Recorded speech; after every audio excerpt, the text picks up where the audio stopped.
Mm. All right. UFC 270 just happened last night.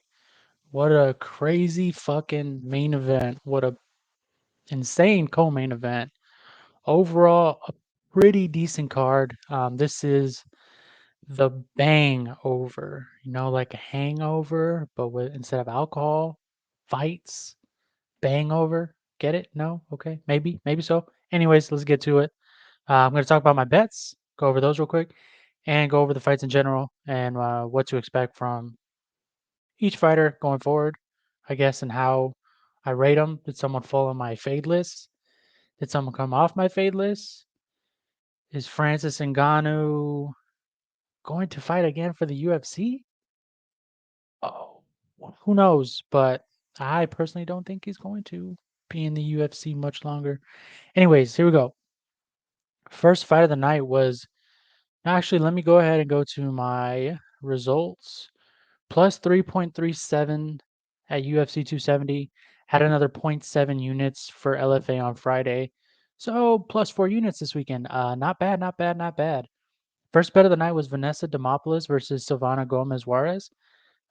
Did pretty well in that fight, if I do say so myself. Not how I really envisioned it, but at the same time, under 2.5, I wanted to cover both sides because I know Gomez Juarez hits really fucking hard, and Demopoulos is so defensively flawed. So turns out I hit both of them, and it was a great fight to start us off for the night. Plus 400 on the submission for Demopoulos, under 2.5 rounds, plus 160. Great fight for us. Next uh, bet of the night for us was Frevola versus Gennaro Valdez. I had 5 units on the under 2.5 at minus 125. Favorite bet of the night, clearly judging as I went 5 units. Um, and it worked out very well. Next bet of the night, we had what was the next bet of the night? Tony Gravely versus Simon Oliveira. Pretty bad bet, even at plus 110. Gravely had no killer instinct. Gravely had no. He didn't want to finish the fight. He wanted to do what he had to do, get the win, wrestle, fuck, crouch, sniff his way to victory. He did. He did what he had to do. So yeah, pretty bad bet. Next bet of the night, I believe, was Jack Della Maddalena versus Pete Rodriguez. I took the under 1.5 rounds. It was kind of a shot in the dark as Pete Rodriguez didn't have much tape available, but I knew it was going to be violence. And 2 units minus 120 worked out pretty well. Next bet of the night we had, I believe it was Trevin Giles. Yeah, awful bet. I'm stupid. Fuck me. I'm horrible. Next bet of the night was. Oh, I'm sorry. No, I skipped Victor Henry, Ryan, and Barcelos. I probably wouldn't bet this again. Realistically, I mean, there were chances. Each guy threw I don't know how many fucking strikes. It was a fucking crazy number. Victor Henry almost had Bryony out of there, but instinctually he clinched up against the fence when he had him rocked. Sucks to see, but I get it. Instincts take over. Um, another bet wasn't very good. And then we had the Trevin Giles. We know how that played out. And then next bet I had Davidson Figueredo plus 161 unit. Worked out very well. I'm glad with the number. Um, 1 unit, I don't know. I was probably a little bit more confident, but by that time I had submitted this bet. I had so many bets placed already in risk management, so I only want 1 unit. And last bet of the night, Francis Nurmagomedov versus Cyril Gane under 2.5 rounds. So judging as I took the under 2.5, obviously I was on the side of Francis. Did I think he was going to go down 2 rounds and all of a sudden something click in his head? I can wrestle this guy. No, that's not how I thought he would fucking win. I don't think that's how anybody thought Francis would get the job done, but he's showing a new wrinkle in his game, and goddamn, that was perfect. He caught that kick in the third round, I believe, and from that point on, it was all Francis. Like I said, something clicked. He's like, I can fucking take this guy down. And when that round ended and Gon got up off his back to end that third round, I knew it was over. Gon all of a sudden looked drained. He looked like a different Gon, and I'd imagine a ton of people got fucked live betting gone after that first round or after that second round. Francis wins 3 rounds in a row via wrestling. Fucking crazy. Anyways, let's talk about the fights in general.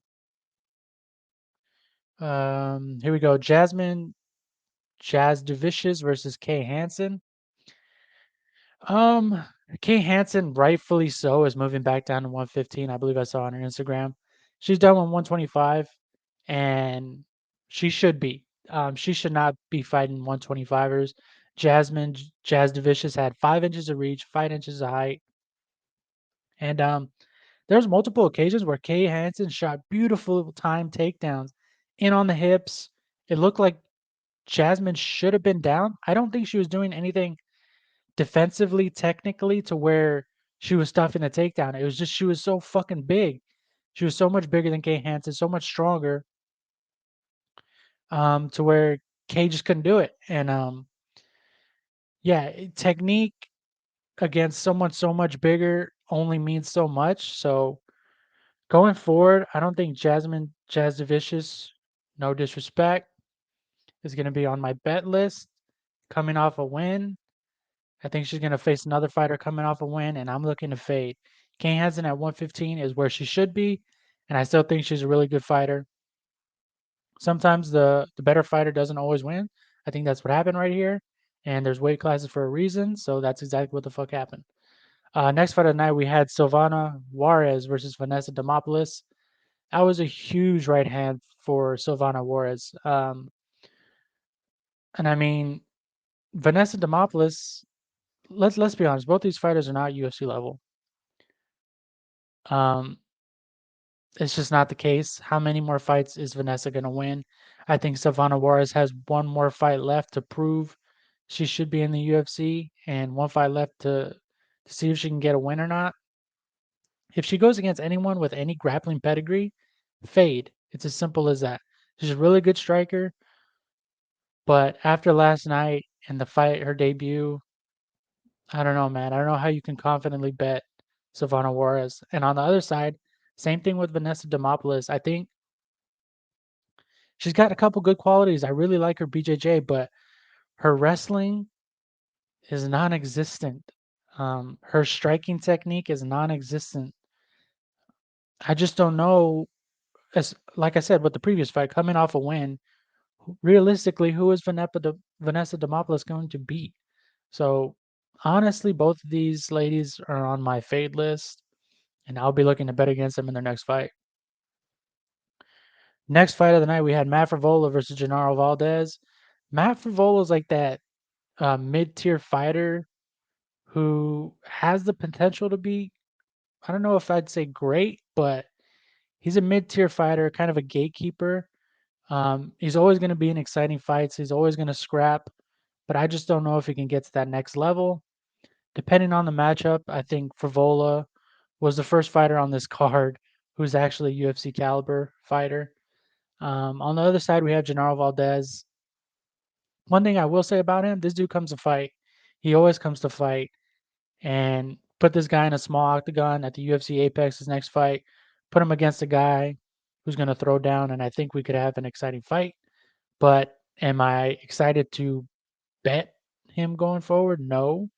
More than likely looking to bet against him, obviously. So yeah, there's that. Tony Gravely versus Simon Oliveira. Like I said earlier, Tony Gravely did what he had to do. It wasn't very exciting. And on the other side, we had Simon Oliveira, who, if you were backing him this fight, and for future reference, do you want to see a guy jumping guillotines all the fucking time? How many guillotines does this guy jump? Like maybe 6 times, 5 times? Like that's not a good look going forward. His cardio looked great, but did his cardio look so good because of the fact that he wasn't trying to defend takedowns? The fact that he accepted them and jumped the guillotine? Like, what happens if this guy starts fighting takedowns? Is that going to zap him of his energy? Is his cardio going to be as good as it was, as opposed to him accepting the takedowns like he did last night? I don't know. Regardless, I think Simon Oliveira is a very exciting fighter, and I think put him against a striker in his next fight at the UFC Apex on a fight night type of thing, And you're gonna have an exciting fight. It's gonna be very violent. I like Oliveira fight style. Is he UFC caliber? I don't know. I don't think so. But yeah, and Tony Gravely going forward. I don't know, man. I don't know. That's the kind of performance he put on. He did what he had to do, but I don't know. Who really fucking cares? And next fight tonight we had Jack Della Maddalena versus Pete Rodriguez. Jack is on fire, guys. Jack is on fire. Um, when I watched that Contender Series fight, honestly, a fucking star was born. I know the masses might be overrating him at this point. Like he beat two guys who were like, really, who the fuck is Pete Rodriguez? Who did he beat on the Contender Series? Like, really, who are those guys? Like, go against someone good, and we'll see how good Maddalena truly is. But man, how many wins in a row does he fucking have? 11 wins in a row. He is ready for a huge step up. That's all I have to say. I'm excited for this guy going forward. What weight class is this? Let's go ahead and play matchmaker right the fuck now and see if we can't match up Jack with a fucking welterweight who's gonna get everybody excited. Let's see. Let's go. We're playing matchmaker right the fuck now. Let's do this. Okay, he's coming off 2 straight wins. Ben Askren. No, no, no, no. Next. Um. Oh, you know what would be good? I think Miguel Baeza is fighting soon, right? If he gets that win, that would be fucking sick. But it's prospect versus prospect. Do you really want one of them to lose? No. So maybe we should try somebody else. Randy Brown, is that too big of a step up? Yeah, this soon? Probably. What else do we got? What else do we got? Oh, I got it. Tim Means just fell out of his fight with Jeremiah Wells due to COVID issues, I believe, and he said he's going to be ready in 2 months. Coming off of 3 wins in a row. Let's fucking do it. Jack Della Maddalena versus Tim Means. Matchmaker of the year, right the fuck here. Sean Shelby McMaynard, call me. Call me, bro. So that's what we're gonna do. Tim Means versus Jack Della Maddalena. It is a big step up, but at the same time, Tim Means is sort of at the tail end of his career. And I think Jack is for real. So let's fucking find out.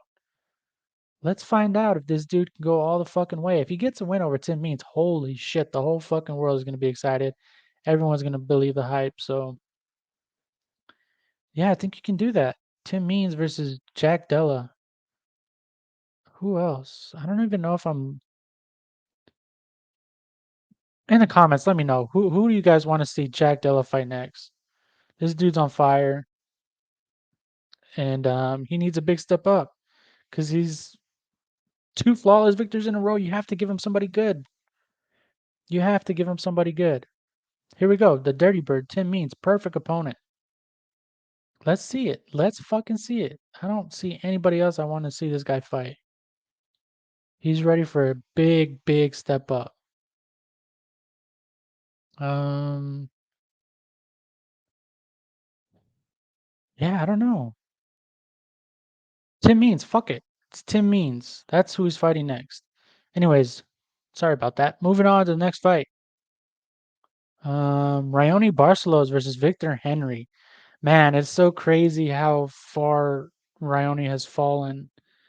This guy was my dark horse of the division like 3 fights ago. Or I called this like 5 fights ago. This is one of the best guys in the division at 135 and 2 straight losses. Tamir Valiev, bunch of canceled fights, and then loses to Victor Henry. Lost as a minus 225 favorite. Lost as a minus 500 favorite. Like, what the fuck, Raoni?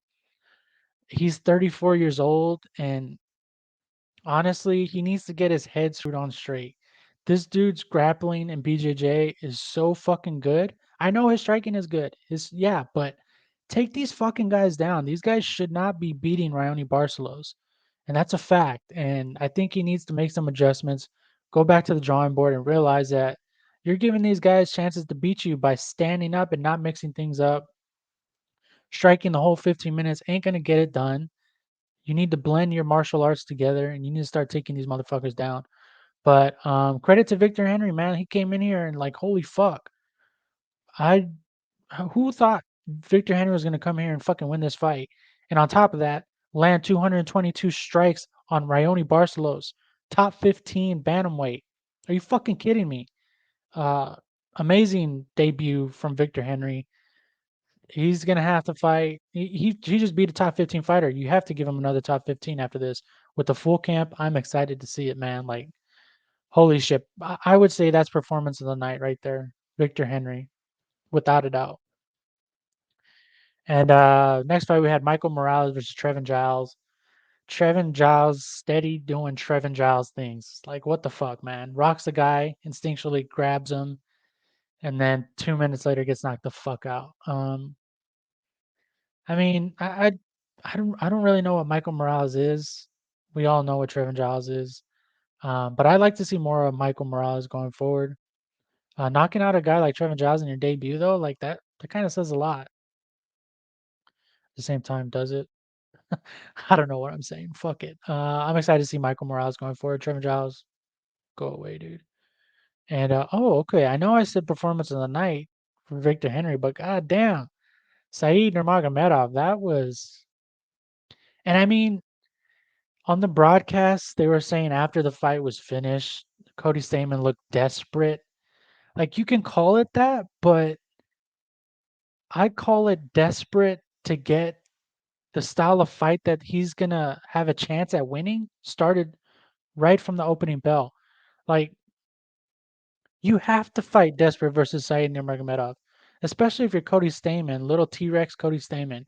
You have to be in his face from the starting bell. If you're at range with this guy, what the fuck is Cody Stamann gonna do at range with Said Nurmagomedov? Realistically, what the fuck is he gonna do? I had no problem with the way Cody Stamann approached this fight. He was supposed to stick to him like glue, and he was doing that. It just didn't fucking work out for him. Said Nurmagomedov was just on a different level that night. But desperate, no. Desperate to get his game plan going and execute his best path to victory. I mean, be desperate all day for that. I'd rather have that. A fighter knows what he needs to do going into a fight than someone who just fucking stands around and stares at him and isn't committed to the right game plan. I had no problem with what Cody Stamann did last night. It just didn't fucking work out. All there is to it. Um, is Saeed on a win streak? Is he on a win streak? He lost to Raoni. Look at that. Like, what the fuck, Raoni? You're beating guys like Said Nurmagomedov. Come on, Raoni. Fuck. Sorry, rest in peace, headphone users. I'm sorry about that. I shouldn't have screamed. Anyways, 2 fight win streak. And Stamen was top 15, huh? Yep. Said Nurmagomedov is in for a big fight next. Do we want to play matchmaker here? 135 pounds? Let's play, fuck it. Let's play another matchmaker. This is fun, right? This is fun. Mick Maynard, Sean Shelby, call me. Call me. What is that, bantamweight? Oh, fuck. Gotta take out welterweight. Fuck it. Said Nurmagomedov can fight welterweights. He doesn't give a fuck. Okay, someone on a win streak. Let's find Said Nurmagomedov a fucking. Let's find his next opponent. Let's do it. Wow. None of these guys are on win streaks. It looks like all these guys are coming off losses. What the fuck? The state of the UFC as far as like talent level and who they have on the roster is just holy shit. It's never been worse in my opinion. It's never been worse. But that's not the point. Let's find Said Nurmagomedov a fight. Maybe I should just be going in the top 15. Maybe I should just do that, right? He just beat a top 15 fighter. Oh, oh. Sean Shelby, Mick Maynard, Song Yadong. You let me get Uriah on the phone. California Kid. Yep, that's his next fight. Song Yadong. Just message your favor. That's what we're gonna do. Next fight of the night we had Michel Pereira versus Andre Fialo. How hard is it to say Fialo? Fialo. Everyone on the broadcast was saying Fialho or like what the fuck? Andre Fialo. Fialo. Anyways, this was a good fight, man. Andre Fialo in that first round was putting it on Michel Pereira. Um, but it's like he died after that. Michel Pereira, like he didn't die, but it, he didn't do anything in rounds 2 and 3. Like he took a lot of shots, he continued to move forward, but it just looked like after that round one, he was all out of ideas. And Michel Pereira didn't quit, man. It looked like he was getting his ass beat in that first round. I was like, holy shit, Michel Pereira just got exposed.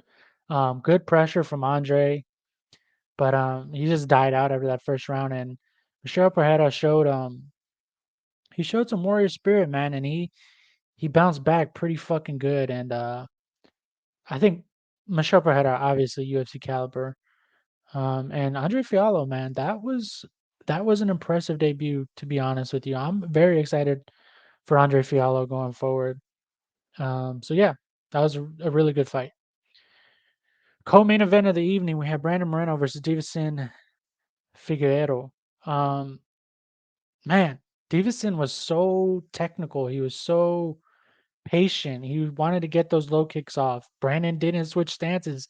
Brandon didn't check any kicks, but at the same time, it didn't look like those calf kicks really affected Brandon Moreno too much.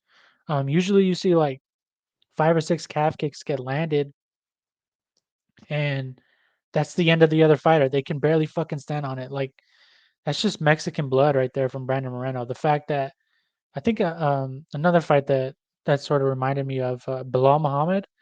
He got his fucking leg chewed the fuck up, and it's just like it didn't matter. He just kept coming forward, and he was fine. Like it was, I don't know if that shit truly is mindset or what, but I don't know how you can take so many calf kicks and be fucking fine. But tactical approach by Davison Figueredo, that punch at the end of what was it, round two or round three, changed it all. I think up until that point, Brandon was winning that round, and that moment changed everything. So yeah, you got to do a fourth fight here. Post fight or no, um, Octagon interview after the win, Davison was saying in Mexico, fourth fight. But whether it's Mexico, Brazil, you have to have a fourth fight. I don't think that's ever been done in UFC history, right? Um, 4 fights between the same two fighters. Like there's trilogies. Trilogies are supposed to end it, but I think you have to do it again. And I can't fucking wait if I'm being honest with you.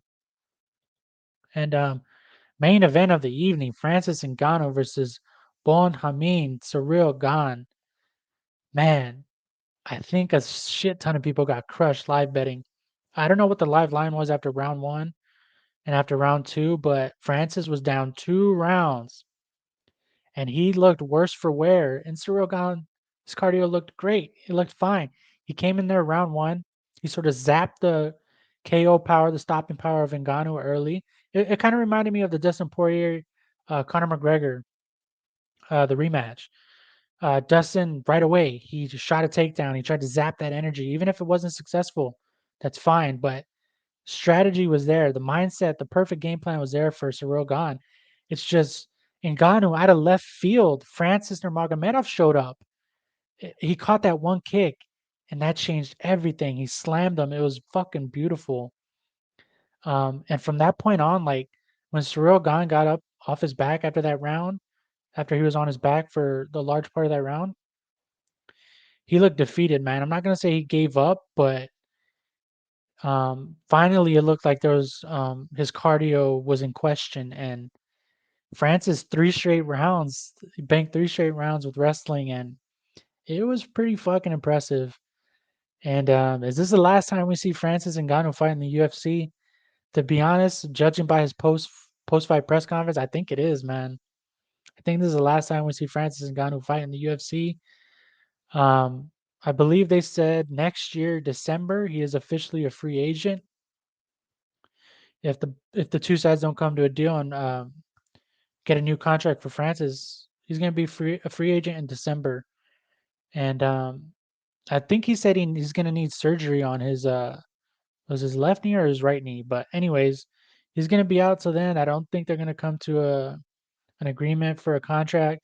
Dana White didn't strap the belt around his waist. Dana White was nowhere to be seen in the post-fight press conference or after the fight. So that kind of tells the whole story right there, no? And Ciryl Gane, it sucks if we're never going to see Francis Ngannou in the UFC again. Ciryl Gane is clearly UFC caliber. If he's not fighting like some crazy wrestler, I think Ciryl Gane versus like Curtis Blades is probably realistically for the heavyweight strap. Who should be the heavyweight champion? That's the fight to make. But it's like so awkward. You have the real champ leaving the UFC, and what the fuck are you supposed to do? It's just an awkward situation the UFC is in if they don't come to an agreement with Francis Ngannou and give him the money he deserves. It's boxing or another promotion. Francis is going to get paid.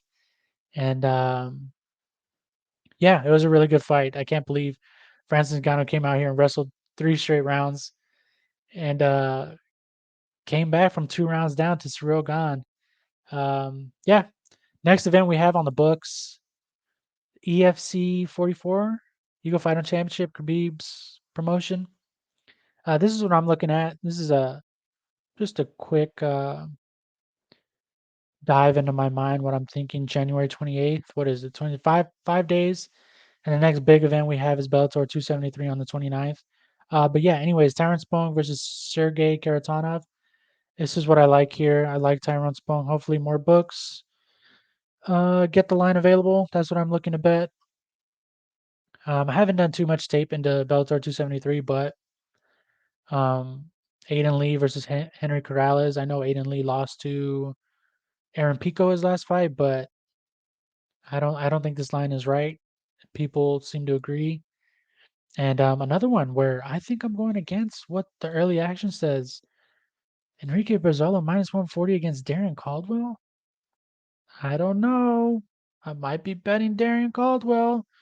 And oh, sucks, man. I had a bet on Tim Means versus Jeremiah Wells at minus 165. It was a pretty big bet, and I was so disappointed. A day after I make the official bet, has to pull out. And next UFC event we have on February 5th. Gone into a little bit of tape. I've taped Alexis Davis here. Um, early thoughts is like Stoliarenko. Like, how's she gonna win this fight? I don't know how she's gonna win this fight. I think Alexis Davis is a rival favorite, but do you want to be betting Alexis Davis at minus 205? I don't know. That's seems kind of sketchy, but I think she has Julija covered here. I think Alexis Davis via submission is going to be a sneaky prop that I like here. Another fight I taped was Shavkat Rakhmonov versus Carlson Harris. I wasn't done taping this one, but I'm not going to say I'm not a huge fan of Rakhmonov, but I'm not really a huge fan of Rakhmonov. I mean, I bet um, on Michel Prazeres in his last fight. I mean, obviously that was fucking terrible. It didn't play out very well, but I don't know. I just think there's a lot more. He has a lot more to prove before I consider calling him elite at 170. Anyways, I need to finish up tape on Carlson Harris. See if he has some tools that he can